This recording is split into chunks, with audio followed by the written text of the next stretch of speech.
This may be the most painful thing I've ever done to an instrument.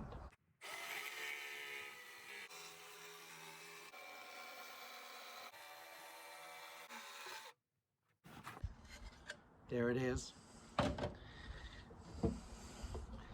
There's the guitar. Some man glitter in there. Here's a banjo tension hoop. And what we're hoping to do is a banjitar at some point in the near future. As you can see, I've tapered the edges to fit the contours of the guitar.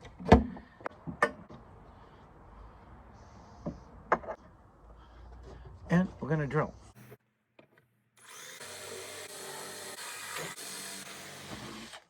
Put the holes in there. Between clear coats on the ring, we're gonna sand the top of this guitar.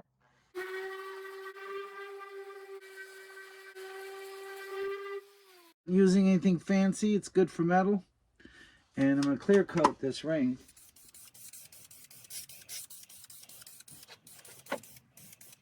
While putting in the screws for the ring, you'll find that you have some obstructions, and those are the supports, and you'll have to cut those out. I'm not using any tools that aren't very available. Sawzall blade, a pair of pliers, just a regular Allen wrench, and an open end wrench. There's a box wrench on one side too. As you can see on the edge of the ring, it takes some custom washers to get them in place.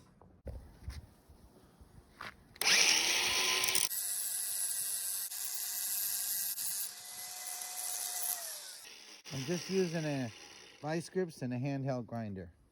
Now it's time to secure the ring to the top of the guitar, and I picked a hex bolt that is somewhat decorative, and I'm using a narrow vinyl nut and a washer.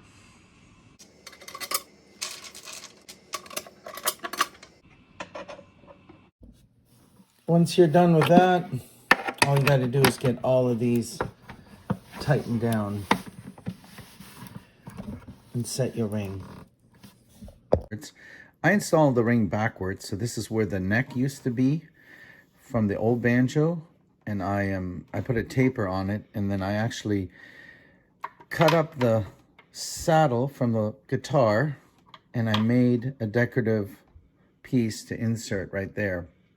When I received the banjo cover, I wasn't very impressed with it. It was kind of plain, even though it had a texture on it, and so I decided that I wanted to put something more interesting on it, and I pulled about 4 images off the internet, and I created this.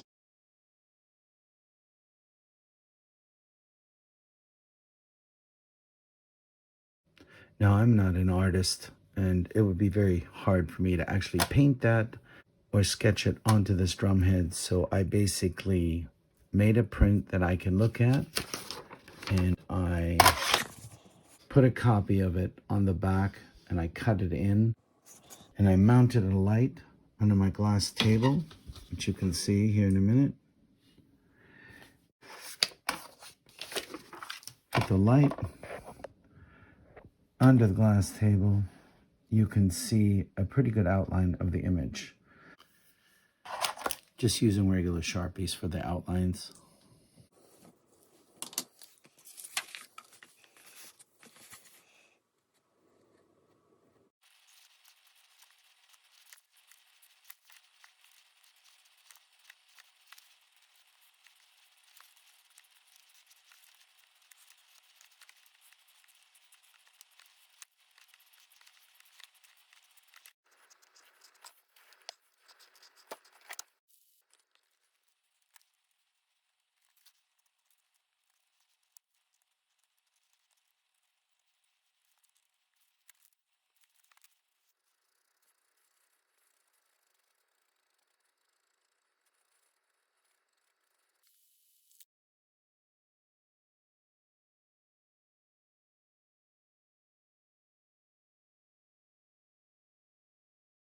It's time to put the sound holes in, and I basically plan to put them here on the guitar.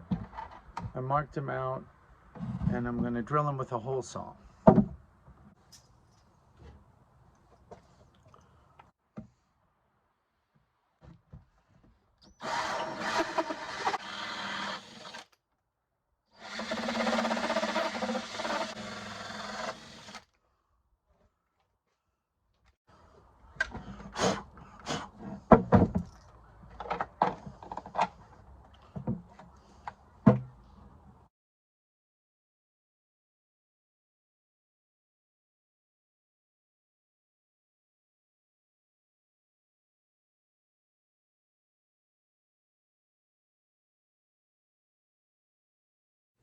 I'm back at it, and it's time to seal the top of the Banjitar.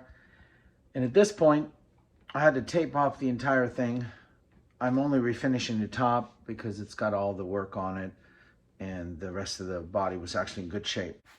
So I've taped off the inlays, and I taped off the neck. I taped off the side of the body and the hole so I don't get a bunch of overspray inside. Here goes nothing.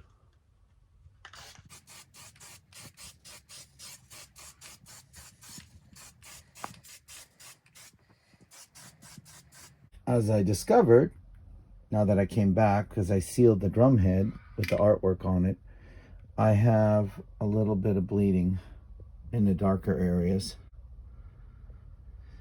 which is a little unfortunate, but it kind of has a cool effect. So at this point, I'm stuck with it. I've been trying to figure out how to set the head on the banjo ring, and normally you fasten the head from underneath, but that's not possible in this case because I won't be able to reach inside. So what I've decided to do is to take the holes that are designed to hold down the head along this far side. I'm going to tap them and put a thread in them so I can tighten the head down from the top. So I'm using just a simple tap and die, and I'm going to do these by hand.